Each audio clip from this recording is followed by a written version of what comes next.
ইন্নাল হামদুলিল্লাহ ওয়াসসালাতু ওয়াসসালামু আলা রাসূলিল্লাহ আম্মা বাদ। বেদাতীরা মানুষকে কিভাবে জাল তাফসির বলে, আজকে এর একটা নমুনা আমি পেশ করব।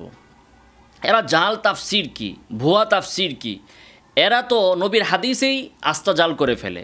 শুধু নবীর হাদিস না, এরা তো একটা আস্থা কিতাব জাল করে ফেলে। আর নিয়ামাতুল কুবরা এই কিতাবটাকে সম্পূর্ণ এরা জাল করে কিছু জাল হাদিস সেখানে ঢুকিয়ে দিয়েছে। তো এরা সম্পূর্ণ কিতাবই জাল করে, তো এরা তাফসির জাল করবে না কিভাবে? এরা দেখবেন আপনার সামনে এসে কটকট করে বলে দিবে যে সূরা ইউনূসের ৫৮ নং আয়াতে আল্লাহ সুবহানাহু ওয়া তাআলা বলেছেন কুল বিফাদলিল্লাহি ওয়া বিরহমাতিহি। এখানে রহমত দ্বারা উদ্দেশ্য হচ্ছে মুহাম্মদ সাল্লাল্লাহু আলাইহি ওয়াসাল্লাম, তার মানে নবীকে পেয়ে তোমরা ঈদ উদযাপন করো। এখানে যে রহমত দ্বারা নবী উদ্দেশ্য কে বলছে? এরা বলবে যে ওই ইবনে কাসির বলেছেন, রুহুল মাআনিতে আলুসি বলেছেন, ইবনে আব্বাস বলেছেন, অমুক বলেছেন, তমুক বলেছেন, সবাই বলেছেন বলে দেবে আপনার কাছে। অথচ ইবনে কাসিরও বলেন নাই, আর আলুসি ওই তাফসিরকে তিনি প্রাধান্য দেন নাই। এরকম আরও মানে মুখে যে কয়টা নাম জিন্দিগিতে শুনছে বা নেট ঘেটে ঘেটে কিছু তাফসিরের কিতাবের নাম জোগাড় করে করে বলে দেবে এরা সবাই বলছে যে এখানে এটা। তো এই বিষয়ে জবাব আগেও দিয়েছি, তো যতই জবাব দেওয়া হোক ওই বেদাতি বারবার গড়িয়ে পেঁচিয়ে আবার একই প্রশ্নই করবে। এখানে ইবনে আব্বাস রাদিয়াল্লাহু তাআলা আনহু থেকে একটা তাফসির আছে যে রহমত দ্বারা মুহাম্মদ সাল্লাল্লাহু আলাইহি ওয়াসাল্লাম উদ্দেশ্য, এবং এইটা সুয়ুতি রহিমাহুল্লাহ দুরুল মানসুরে আবু শাইখের হাওয়ালায় এনেছেন। আবু শাইখের তাফসির থেকে সুয়ুতি এনেছেন। তো আবু শাইখের ওই তাফসির নাদির, বর্তমান বিশ্বে এটার অস্তিত্ব নাই। নাদির কিতাব দ্বারা কোনো ফতোয়া দিলে সেই ফতোয়া গ্রহণযোগ্য নয়। এ হচ্ছে এক কথা।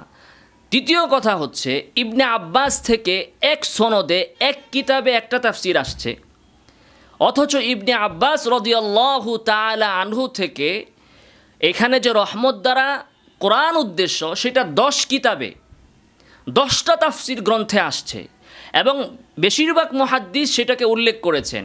আর ইবনে আব্বাস রাদিয়াল্লাহু তাআলা আনহুর এই শায তাফসির যেটা রহমত দ্বারা রাসূলুল্লাহ সাল্লাল্লাহু আলাইহি ওয়াসাল্লাম উদ্দেশ্য, এটা বেশিরভাগ মুহাদ্দিসরা তাদের কিতাবেই আনেন নাই, পাত্তাই দেন নাই, গ্রহণই করেন নাই। যারাও বা উল্লেখ করেছেন তার জিহ দেন নাই, প্রাধান্য দেন নাই। যেমন আলুসি রহমতুল্লাহ আলাই তার রুহুল মাআনিতে এই তাফসিরকে তিনি গ্রহণ করেন নাই, উল্লেখ করেছেন। এখন এই মূর্খ, এই জাহেল বেদাতি, এদেরকে কে বুঝাবে যে উল্লেখ করা আর প্রাধান্য দেওয়া এক কথা নয়? যেমন আমি আমার এই আলোচনা ইবনে আব্বাস রাদিয়াল্লাহু তাআলা আনহুর এই তাফসির উল্লেখ করেছি, কিন্তু আমি কি তাফসিরকে সমর্থন করেছি, প্রাধান্য দিয়েছি? তো আলুসি রহিমাহুল্লাহ রুহুল মাআনিতে অনেকগুলো মতের সাথে এই মতটা এনেছেন, কিন্তু তিনি তো এটাকে প্রাধান্য দেন নাই। তিনি প্রাধান্য দিয়েছেন এখানে উদ্দেশ্য হচ্ছে কোরআন, ওইটাই প্রথমে তিনি এনেছেন। কোনো মুহাদ্দিস মুফাসসির এমন পাওয়া যাবে না যিনি তার তাফসিরে প্রথমে এটা এনেছেন, এটাকে একেবারে শেষে কোনায় চিপায় চাপায় এনেছেন। তারা কেউ কোনো মুফাসসির, আমি চ্যালেঞ্জ দিয়ে বললাম আবার, যে দেখান পৃথিবীতে কোন মুহাদ্দিস বলেছেন যে এইখানে রহমত দ্বারা রাসূল সাল্লাল্লাহু আলাইহি ওয়াসাল্লাম উদ্দেশ্য এটা রাজেহ, এটা প্রাধান্যযোগ্য, এই তাফসিরটা এখানে রাজে, কে বলেছেন? কেনই বা বলবেন? শুধুমাত্র একজন ব্যক্তি ইবনে আব্বাস রাদিয়াল্লাহু তাআলা আনহু, তার থেকে একটা বর্ণনা আছে এখানে যে এখানে রহমত দ্বারা রাসূলুল্লাহ সাল্লাল্লাহু আলাইহি ওয়াসাল্লাম উদ্দেশ্য, কিন্তু ইবনে আব্বাস থেকে আরও 10 সনদে আছে এখানে কোরআন উদ্দেশ্য, ইসলাম উদ্দেশ্য। অনুরূপভাবে ইবনে আব্বাস ছাড়া আবু সাঈদ খুদরি থেকে আছে একাধিক সনদে, এবং মুজাহিদ থেকে আছে এখানে কোরআন উদ্দেশ্য, আরও হেলাল ইবনে ইয়াসাফ থেকে আছে এখানে কোরআন উদ্দেশ্য। তো এক ব্যক্তির একটা শায তাফসির, এক সনদের তাফসির নিয়ে আপনারা এত নাচানাচি করেন, অথচ এই জায়গায় যে ইবনে আব্বাস থেকেই 10টা সনদে 10টা কিতাবে আরও ভিন্ন তাফসির আছে, যেটাকে মুফাসসিররা গ্রহণ করেছেন, এবং যেটা আরও অন্য মুফাসসিররা বলেছেন, অন্য সাহাবীরা বলেছেন, তাবিঈরা বলেছেন, সেটাকে আপনারা কেন মানেন না? এটার কি জবাব? লজ্জা থাকলে, শরম থাকলে এই জবাব আপনারা দিবেন। এর জবাব জিন্দিগিতে ওরা দিতে পারবে না। আব্বাসির মতো আলেমরা যদি পৃথিবীতে 1000 বার জন্ম নেয় তাহলেও এর জবাব দিতে পারবে না। এর জবাব একটাই, এটা তাদের শাহওয়াত পূজা, যে তাদের মতের সাথে মিলছে বাস বইলা দিছে। ইবনে আব্বাস যদি নাও বলতেন তারপরেও এরা এটা বানাইতো। ইবনে আব্বাস রাদিয়াল্লাহু তাআলা আনহু একটা তাফসির পাইছে আর লাভ দিছে, অথচ এই তাফসির রাজিহ না মারজুহ সেদিকে এদের কোনো নজর নাই। কোন কিতাবে পেয়েছে, ওই কিতাব বিশ্বে আছে কিনা বর্তমানে না থাকলে এটার সনদ না দেখে কিভাবে এটার যাচাই বাছাই আপনারা করেন? কোনো জবাব নেই, মুখস্থের উপর বলে দেয়। বলে যে আদ-দুরুল মানসুরে সৈয়ুতি বলেছে। আরে গাধা, সৈয়ুতি আদ-দুরুল মানসুরে এই তাফসির যেভাবে বলেছেন তেমনিভাবে তিনি তো ইবনে আব্বাস থেকে আরও একাধিক বর্ণনা এখানে এনেছেন, একাধিক সাহাবী থেকে তাবী থেকে এখানে তো তিনি ভিন্ন বর্ণনা এনেছেন। সৈয়ুতির ওইটা কেন তোমরা গ্রহণ করো না? কেন নিজের যেটা মন চায় সেটাই গ্রহণ করো? এই জায়গায় যখন তারা ধরা খেয়ে যাবে, এবার এসে তারা তাদের রূপ পাল্টাবে। কথা ভালো করে খেয়াল করেন। এতক্ষণ বলছে ইবনে আব্বাস রাইসুল মুফাসসিরিন, পৃথিবীর সবচেয়ে বড় মুফাসসির, তিনি বলেছেন এখানে রহমত দ্বারা মুহাম্মদ সাল্লাল্লাহু আলাইহি ওয়াসাল্লাম উদ্দেশ্য। আপনি যখন তার গলা টিপ দিয়ে ধরবেন যে আরে বেহুদা, এখানে ইবনে আব্বাস এই কথা বলেছেন, এটা তো তুই এক সনদে পেয়েছিস, অথচ ইবনে আব্বাস থেকে আরও 10 সনদে যে ভিন্ন কথা আছে সেটা তুই কেন নেস না?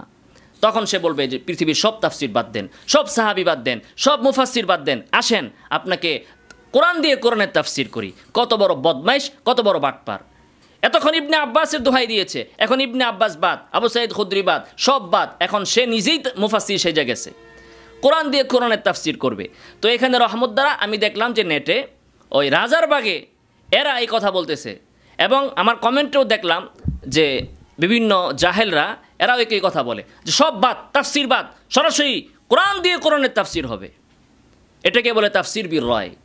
এখানে রহমত দ্বারা কে উদ্দেশ্য তুমি কোরআন দিয়ে কোরআনের তাফসির করো, এটা ইবনে আব্বাস রাদিয়াল্লাহু তাআলা আনহু বুঝে নাই, এটা আবু সাঈদ খুদরি বুঝে নাই, এটা মুজাহিদ বুঝে নাই, এটা হেলাল ইবনে ইয়াসাব বুঝে নাই, এটা তবারি বুঝে নাই, ইবনে কাসির বুঝে নাই, এটা কুরতুবিওয়ালা বুঝে নাই, কেউ বুঝে নাই। শুধু বুঝছো তুমি যে এখানে তুমি কোরআন দিয়ে কোরআনের তাফসির করবা। তো দেখি কোরআন দিয়ে কোরআনের তাফসিরের নমুনা বলতেছে।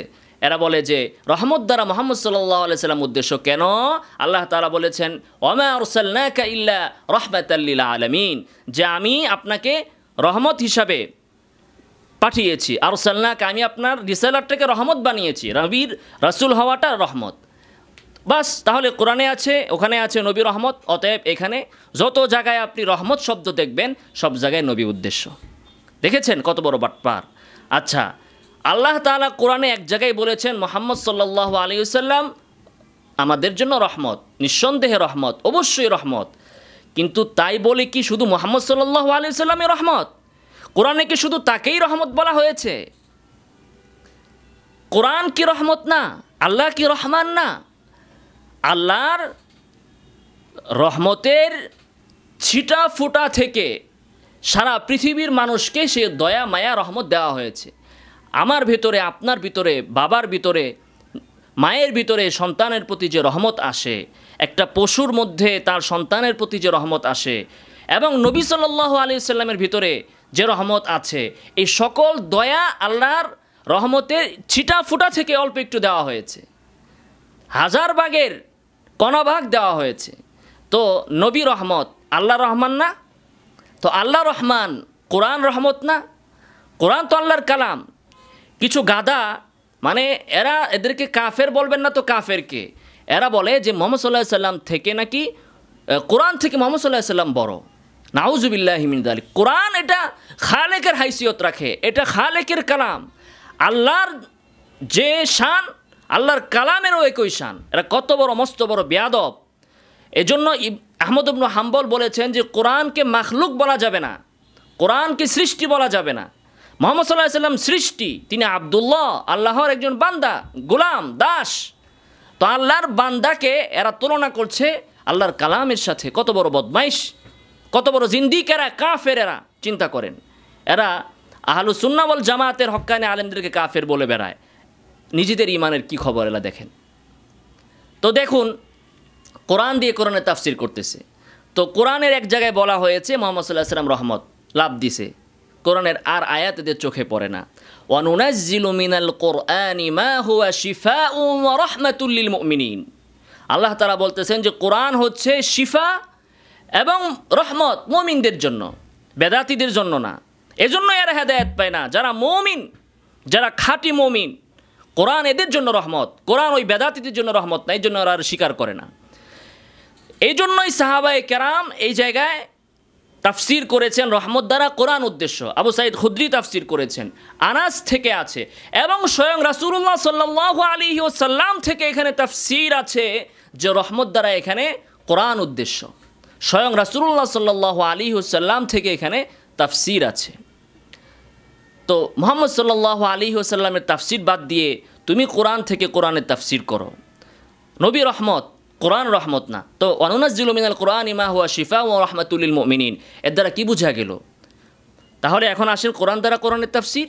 ওখানে কোরআনকে রহমত বলা হয়েছে, এখানে যে আল্লাহ তাআলা বলেছেন তোমরা কোরআন নিয়ে ফদল এবং রহম নিয়ে খুশি হও, এর দ্বারা কোরআন উদ্দেশ্য।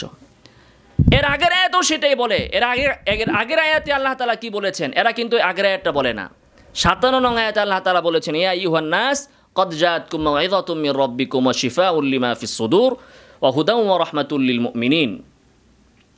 ইয়া আইয়ুহান নাস, হে লোক সকল, কদ জাআতকুম মাউইযাতুম মির রাব্বিকুম, তোমাদের রবের পক্ষ থেকে তোমাদের কাছে নসিহা এসেছে।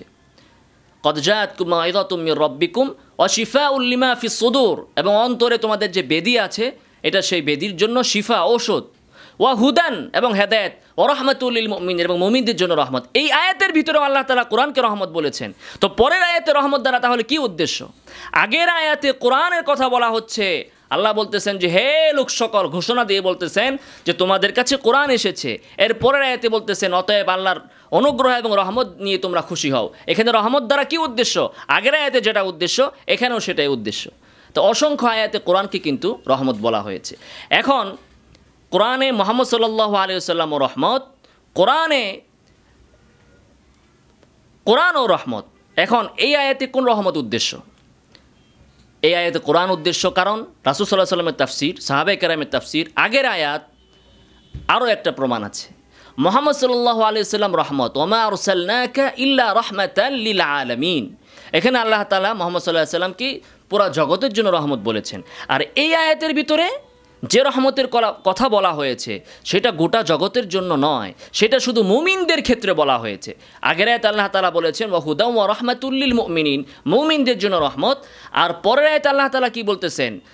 কুল বিফাদলিল্লাহি ওয়া বিরহমাতিহি ফাবিযালিকা ফালইফরাহু হুয়া খায়রুম মিম্মা ইয়াজমাউন, যে তোমাদের কাছে আল্লাহর যে অনুগ্রহ এবং রহমত এসেছে তোমরা সেটা নিয়ে খুশি হও। কাফেররা যা জমা করেছে ধনসম্পদ, সেইটার তুলনায় এটা নিয়ে তোমরা খুশি হও। এইটা ওইটার তুলনায় উত্তম। তোমাদের কাছে যে রহমত আছে ওই রহমতটা এটা খায়রুম মিম্মা ইয়াজমাউন, কাফেররা যেটা জমা করেছে যে সম্পদ ওইটা থেকে উত্তম। তাহলে বোঝা গেল এইখানে যে রহমতের কথা বলা হচ্ছে এটা খাস রহমত, এটা কাফেরদের জন্য যে রহমত সেটা না। এজন্যই কাফেরদের সাথে মোকাবেলা করা হয়েছে, যে কাফেরদের ধন সম্পদ অর্থ করি যেটা সেটা তারা উপার্জন করেছে ওইটার দিকে তোমরা তাকায়ও না, ওইটার থেকে তোমরা যেটা পাইছো ওইটা শ্রেষ্ঠ। তো এইটা কোনটা? যেটা শুধু মুমিনরা পাইছে। নবী তো গোটা বিশ্ববাসীর জন্য রহমত, আর কোরআনকে ওয়া হুদাও ওয়া রাহমাতুল লিল মুমিনিন, মুমিনদের জন্য রহমত। তাহলে এখানে যে রহমত ওইটা ওই রহমত হবে যেটা শুধু মুমিনদের জন্য, যেটা দিয়ে আল্লাহ তাআলা সান্ত্বনা দিচ্ছেন যে মুমিনরা তোমরা একাই রহমত পাইছো, এটা আর কেউ পায় নাই, এটা পেয়ে তোমরা খুশি হও। কাফেররা যে রহমত সম্পদ পেয়েছে ওইটার দিকে তাকায়ও না। ওয়ানুনাজ্জিলু মিনাল কোরআনি মা হুয়া শিফাউ ওয়া রাহমাতুল লিল মুমিনিন, এখানেও বলা হচ্ছে যে কোরআন মুমিনদের জন্য রহমত। তাহলে কোরআন মুমিনদের জন্য খাস রহমত। অতএব তাফসিরুল কোরআন বিল কোরআন কি বলে? হে রাজারবাগী ভণ্ডরা, তোমাদেরকে আমি চ্যালেঞ্জ করে বললাম, পারলে তোমরা দেখাও যে পৃথিবীর কোন মুফাসসির এখানে বলেছেন যে এখানে রহমত দ্বারা মুহাম্মদ সাল্লাল্লাহু আলাইহি ওয়াসাল্লাম উদ্দেশ্য, এটা রাজেহ, এটা প্রাধান্যযোগ্য। কে বলেছেন? যদি কেউ প্রমাণ করতে পারে আমার কাছে কিতাব নিয়ে আসবেন, আমি অবশ্যই তাকে পুরস্কার দিব। অতএব এ ধরনের বেদাতি বিভ্রান্ত লোকের বিভ্রান্ত তাফসির শুনে আপনারা ঘাবড়াবেন না, প্রতারিত হবেন না। আল্লাহ তাআলা আমাদেরকে হেফাজত করুন। আমিন। ওয়া আখিরু দাওয়ানা আলহামদুলিল্লাহি রাব্বিল আলামিন।